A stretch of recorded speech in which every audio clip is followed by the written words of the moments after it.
jadi teman-teman, ini adalah rancangan tindakan untuk aksi nyata. Latar belakang. Jadi selama hampir 2 tahun masa pandemi ini, kegiatan pembelajaran dilakukan melalui pembelajaran jarak jauh atau daring. Hal ini menyebabkan menurunnya daya pikir dan daya cipta peserta didik, sehingga saat mulai diberlakukannya kembali pembelajaran tatap muka, ditemukan permasalahan peserta didik yang relatif pasif. Oleh sebab itu, diperlukan budaya positif yang dapat meningkatkan daya nalar berpikir kritis melalui kegiatan pembelajaran aktif kreatif yang berpusat pada siswa. Next.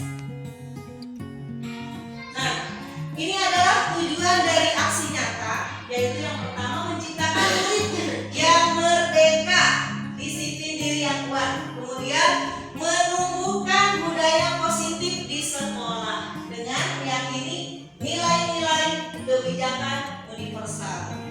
Next. Nah, ini adalah tolak ukur terbentuknya keyakinan kelas. Maaf, next kembali. Nah, tolak ukur terbentuknya keyakinan kelas melalui kegiatan kesepakatan kelas yang dilakukan oleh kelas dan siswa. Kemudian siswa mampu menerapkan dan menjalankan keyakinan kelas yang telah dibuat. Next. Nah, ini adalah lini masa tindakan. Jadi langkah-langkah tindakan yang akan dilakukan menghadapi kepala sekolah untuk menjelaskan pentingnya penanaman budaya positif dan keyakinan kelas di sekolah, serta meminta izin untuk mendiseminasikan bersama rekan guru. Nah, kemudian mengumpulkan rekan guru untuk melakukan diseminasi pemahaman materi budaya positif atau keyakinan kelas dan segitiga restitusi. Kemudian berkoordinasi, berkolaborasi dengan wali kelas untuk membuat keyakinan kelas di kelas masing-masing. Kemudian memantau, merevisi dan mengevaluasi keyakinan kelas yang telah dibuat. Next. Nah, ini adalah teman-teman dukungan yang dibutuhkan, yaitu dukungan dari kepala sekolah, rekan guru, serta murid, ya, agar tindakan yang telah disusun dapat dilakukan secara lancar dan menyeluruh. Sarana dan prasarana untuk membuka budaya positif di sekolah. Kemudian orang tua dalam melakukan budaya positif di rumah. Next. Nah, ini adalah teori dari teori kontrol. Dr. William Glasser mengatakan ilusi guru mengontrol murid, kemudian ilusi bahwa semua penguatan positif, efektif dan bermanfaat. Kemudian ilusi bahwa kritik dan membuat orang merasa bersalah dapat menguatkan karakter. Kemudian ilusi bahwa orang dewasa memiliki hak untuk memaksa. Kemudian next. Nah, ini adalah makna disiplin. Nah, dari makna disiplin kita ketahui yang harus ditanamkan kepada siswa adalah mulai dari dalam sendiri atau intristik, dengan membangun kesadaran terhadap apa yang menjadi tanggung jawab murid dalam pembelajaran. Kemudian disiplin merupakan proses pembelajaran agar murid menjadi terarah yang lebih baik. Nah, next. Nah, ini adalah nilai-nilai kebajikan dari seorang guru. Ya, nilai kebajikan adalah sifat-sifat positif manusia yang merupakan tujuan mulia yang ingin dicapai setiap individu, seperti yang telah dikemukakan oleh Dr. William Glasser pada teori kontrol tahun 1984, menyatakan bahwa setiap perbuatan memiliki suatu tujuan. Nah, dan selanjutnya dia dosen mengatakan bahwa dengan mengaitkan nilai-nilai kebajikan yang diyakini, seseorang akan motivasi intrinsiknya akan terbangun, sehingga menggerakkan motivasi dari dalam untuk dapat mencapai tujuan mulia yang diinginkan. Nah, kemudian ada di sini adalah 3 motivasi perilaku manusia, yaitu untuk menghindari ketidaknyamanan atau hukuman, untuk mendapatkan imbalan atau penghargaan dari orang lain, kemudian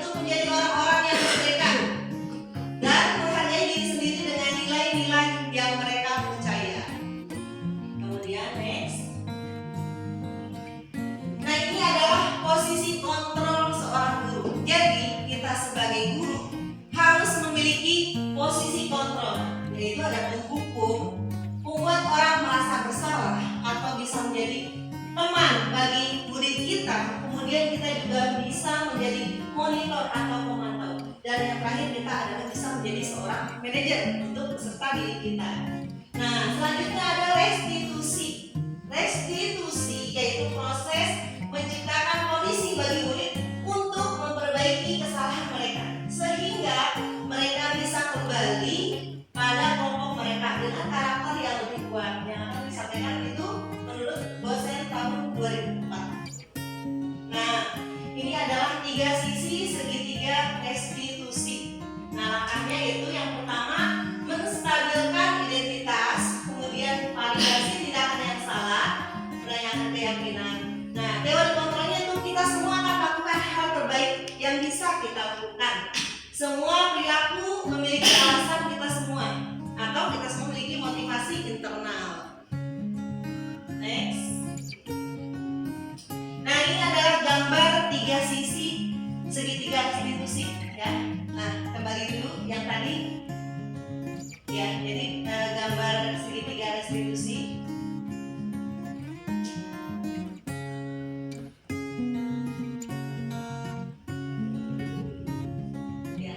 Nah, yang ini, ya. Nah, ini adalah gambar dari 3 sisi segitiga restitusi, yaitu ya di sini ada validasi tindakan yang salah, kemudian ada menstabilkan identitas, yang terakhir adalah menanyakan keyakinan. Di sini kita semua bisa mempelajarinya mengenai 3 sisi segitiga restitusi. Yang terakhir adalah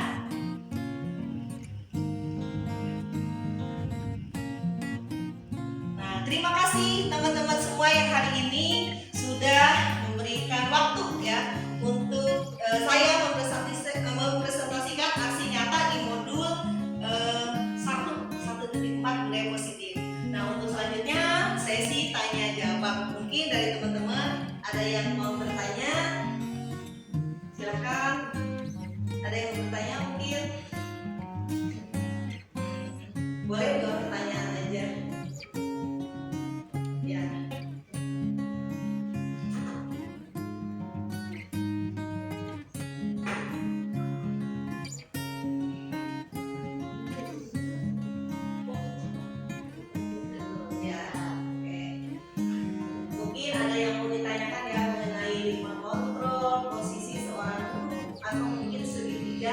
Restitusi bagi seorang guru gitu. Ketika peserta didiknya melakukan kesalahan.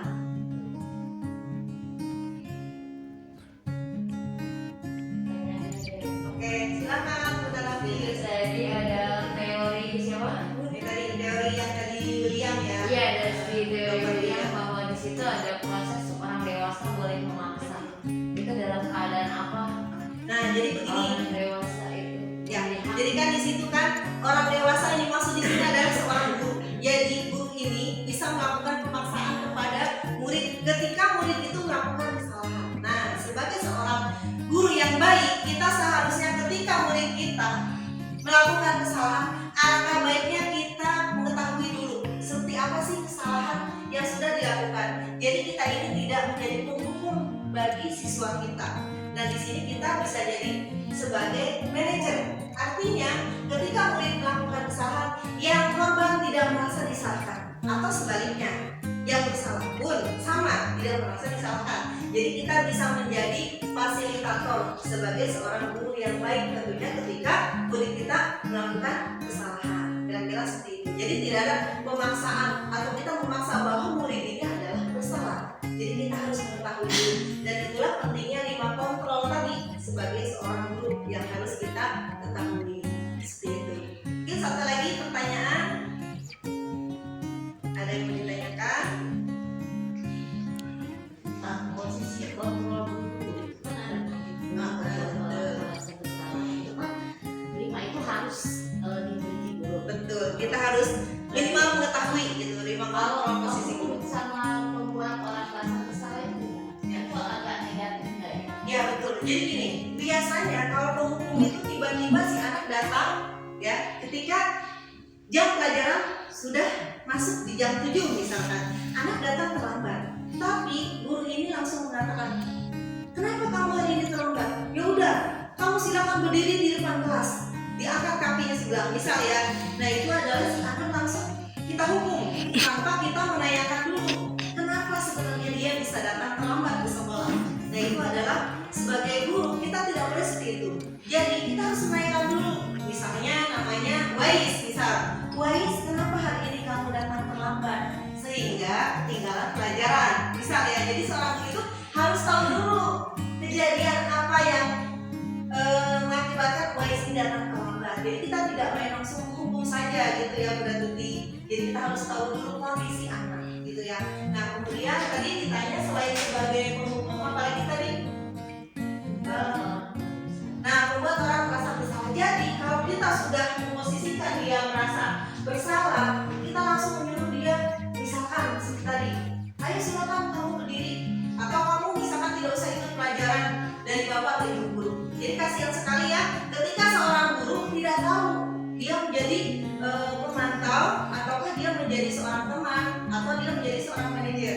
Dan sebaiknya sebagai guru kita mengetahui dulu permasalahan kepada peserta didik kita.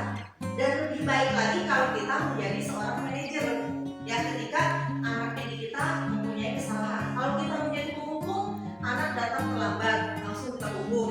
Anak berantem tiba-tiba berdua tanpa gurunya memberitahu dulu ya, misalnya menanyakan kejadiannya, dua-duanya dihukum. Itu juga tidak baik. Atau langsung membuat orang merasa bersalah karena misalnya kamu sudah mukul, misalnya silakan kamu misalnya berdiri di depan kelas, itu juga tidak baik. Jadi kita ketahui dulu permasalahannya apa, terus kemudian siapa yang bersalah. Nah disinilah adalah sebagai guru kita harus mengetahui 5 ini ya, 5 posisi kontrol. Nah kalau sebagai teman juga bagus, misalnya guru ini dekat ya sama murid sebagai teman, tapi nanti kita tidak dihargai sama teman, sama murid yang tadi. Kalau kita bilang teman, nanti dia berani sama gurunya colek-colek misalkan ya, boleh saja kita deket, jadi dia bisa curhat semua kegiatan dia curhat sama guru di sekolah. Tapi kekurangannya itu tadi ya, karena nanti misalnya dia tidak menghargai kita sebagai gurunya, jadi dia menganggapnya teman.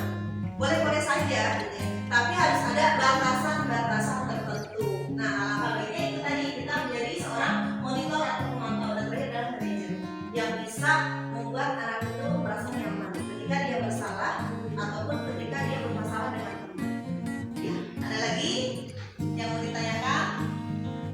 Sudah cukup? Oke, baik teman-teman. Terima kasih atas waktunya hari ini. Insya Allah nanti aksi nyata berikutnya untuk modul selanjutnya. Terima kasih ya. Assalamualaikum warahmatullahi wabarakatuh.